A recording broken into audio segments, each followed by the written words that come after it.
Nieko Anthony Lisi was born in 1993 in New York State and raised in the small township of Addison and Hornell. He's one of 4 children. At the age of 18, Nieko was living with his parents and siblings. He was especially close to his grandma, but the entire family was close and always checked in with each other throughout the day. Growing up, Nieko was a typical teenager, with a small group of friends that he spent time with.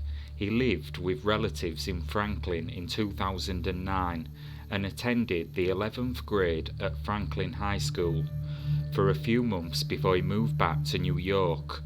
Prior to his disappearance, he had gotten into a bad crowd and had been arrested and charged with burglary amongst other crimes. It appeared Nieko was heading in the wrong direction in life. At the time of his disappearance, Nieko had several tattoos, including an unfinished guardian angel and a crescent moon on the left side of his ribs, 4 Chinese symbols on the back of his upper right arm, and a large kneeling woman with a devil's tail on the right hand side. Nieko was last seen in Addison, New York on September the 30th, 2011. He and a 20-year-old friend, Robert Nicholas Neil Knight, stopped at Nieko's uncle's home at 2 p.m. They were driving a grey 2004 GMC Canyon pickup truck with the New York license plate number EGY 7316 that they said they borrowed from Knight's grandfather. The story as to where they were heading varies on different sites, but it is claimed they were going to Buffalo, New York to possibly go camping or to meet some girls they had met online. Whatever they were planning on doing, they would never make it there. On October the 1st, Knight arrived at his parents' home in Michigan, almost 7 hours from Addison. He said Lisi had dropped him off there.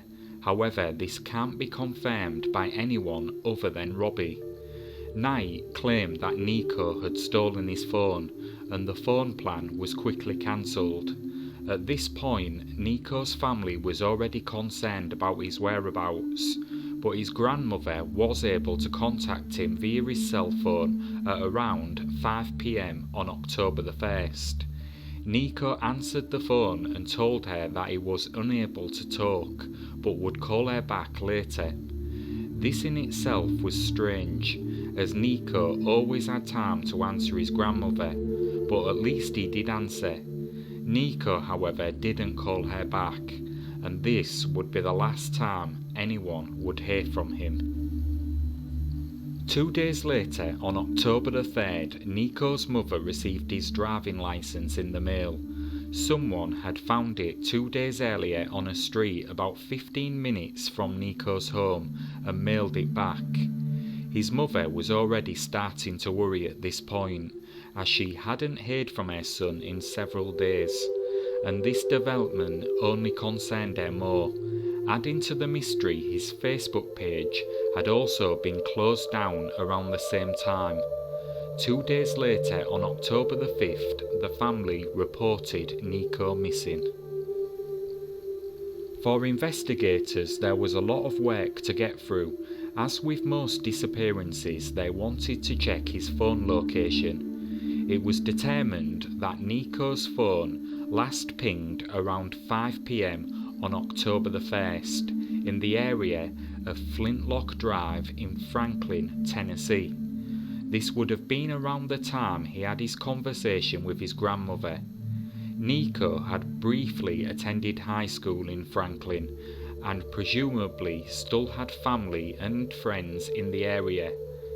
There was no other pings after that. On October the 8th, they questioned Robbie Knight, the friend Nieko took his trip with. Firstly, the pickup truck that they said they'd borrowed from Knight's grandfather was in fact stolen, and Knight's grandfather did not own a pickup truck. The interview did not go to plan. Reports indicate that during his interview, Knight's behaviour led to investigators recommending that he undergo an immediate mental evaluation, which led to Robert being hospitalised. On October the 9th, Knight was released from the hospital. The next day, Knight was found dead. The cause of his death was believed to be a drug overdose. Just a little under 2 weeks later, Nieko's mother Monica received a call from a teenager on Flintlock Drive in Tennessee, stating Nieko had been there on October the 1st, but when she arrived at the teen's house, she heard different versions of Nieko's whereabouts. Monica did not know it at the time, but this boy sent Nieko a Western Union payment for $90 back on October the 1st, the day he was last heard from. Despite Nieko's mother's growing concern for her son and her persistence in finding answers, police in Tennessee were unable to make progress in the investigation, and the case would go cold. In 2015, without any fresh leads, New York state investigators travelled to Michigan to question Robbie's brother Christopher as well as Robbie's mother. Not much info was gathered by investigators that could shine a fresh light onto the case, except that Christopher admitted he and Robbie shut down Nieko's Facebook page.